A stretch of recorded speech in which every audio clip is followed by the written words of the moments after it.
In this video, I'm going to show you guys how to make a delicious dessert from the 1960s. It's called Brownie Cobbler. Now, it's really easy to make, but there are several ingredients, so I'm going to go over the list with you guys. And, while you're assembling your ingredients and preparing your dessert, you probably want to preheat your oven to 350 degrees Fahrenheit, and you want to grease your baking dish, either with cooking spray or with vegetable shortening like Crisco, whatever you want to use. Okay, here's the ingredients that you need. You're going to need 1 cup of sifted all-purpose flour, 3/4 cup sugar, 2 tablespoons cocoa, 2 teaspoons baking powder, 1/2 teaspoon salt, 1/2 cup milk, 2 tablespoons vegetable oil or melted shortening, 1 teaspoon vanilla extract, 3/4 to 1 cup chopped walnuts, 3/4 cup brown sugar, 1/4 cup cocoa, and 1 3/4 cup hot water. Okay, let's get started. All right, let's get our ingredients together. You're going to sift your dry ingredients together first. So I have my 1 cup of flour here. And instead of using the sifter, the kind that you turn with your hand, I just use one of these things. It's the same thing. I just like this method better. I like this because you can stick this in the dishwasher and you don't have to worry about it rusting like the sifter, the kind that you have to turn with your hand.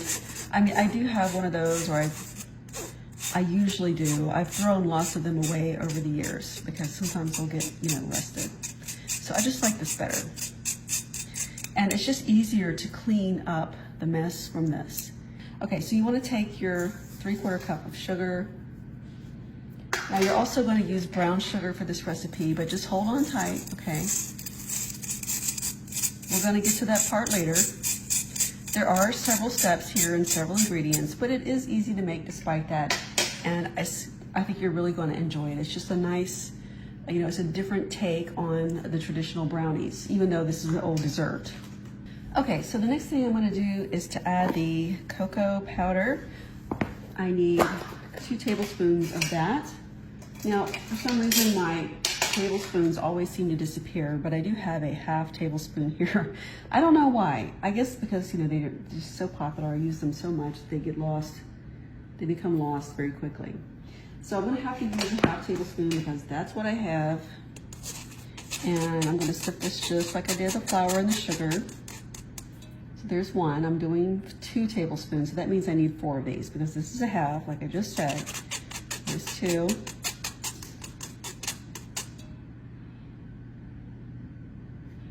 And I always try to level these off so that, you don't wanna add too much or too little.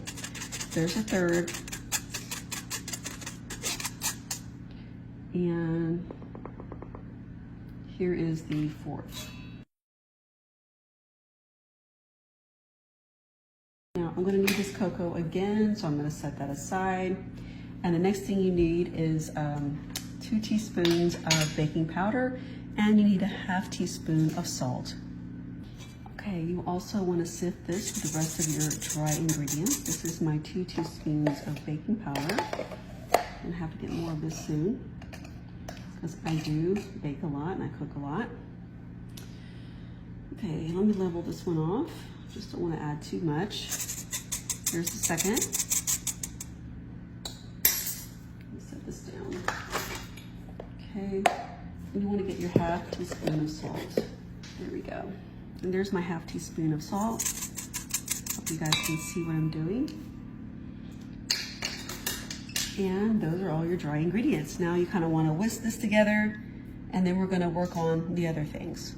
So whisk your dry ingredients together. This is what I like to do, just get them all thoroughly blended.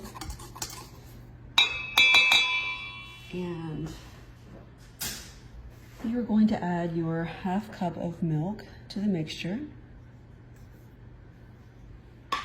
and your 2 tablespoons of vegetable oil. It's so funny because in these old recipes, they sometimes refer to vegetable oil as salad oil. but what they mean is vegetable oil. They don't mean, it's because people used to put this on their salads. They still do in some parts of the world, I think.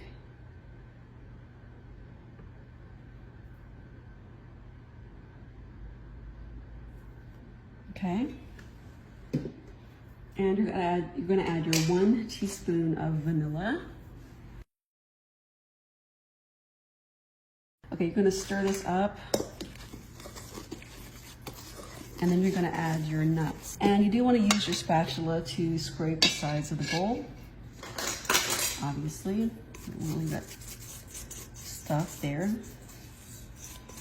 Okay, you don't want anything to go to waste. You want everything to come out correctly. So scrape the sides as well. And it is a little bit thick. That's okay. This is gonna be your crust basically. Okay, now I'm gonna show you guys what else you're gonna do. Okay, I've got my nuts. This is chopped walnuts, and by the way, I've used pecans in this recipe when I didn't have walnuts, you know, in a pinch. And there's nothing wrong with doing that if that's what you like. I'm sure it's fine.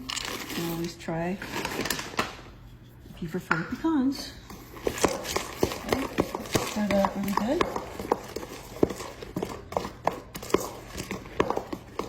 Okay.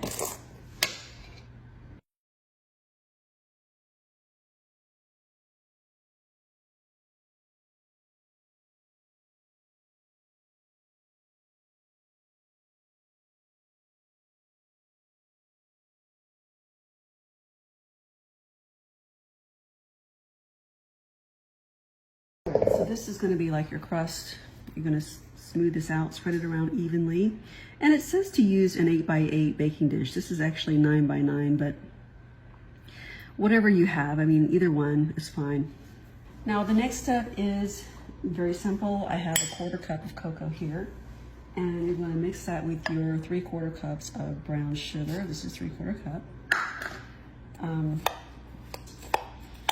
using a small bowl here just because I don't want to dirty up one of my big bowls. I figured I can handle this. But anyway, you want to mix this together. Then you're going to pour it evenly, you know, sprinkle it over the top of your brownie mixture here. And the last step will take the hot water, and once you've poured the cocoa and the sugar mixture over this brownie mixture you have here, brownie batter crust, like I like to call it that, then you're going to pour the hot water, and then you're going to put it in the oven. Okay, I'm going to break some of this apart with my hands because sometimes the brown sugar can get a little bit clumped.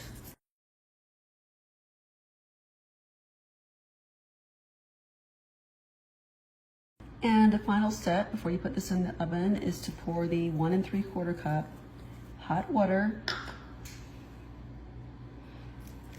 over the batter. And I'm going to stick this in the oven, and we're going to bake it. You're going to bake this at 350 degrees Fahrenheit for 45 minutes. And here is the final result. This is what your brownie cobbler looks like. It does have a sauce on the bottom. It's kind of like the liquid sinks to the bottom and the crust rises to the top, but that's what you want. It's so good. The sauce does thicken up, and here's what it looks like on the plate.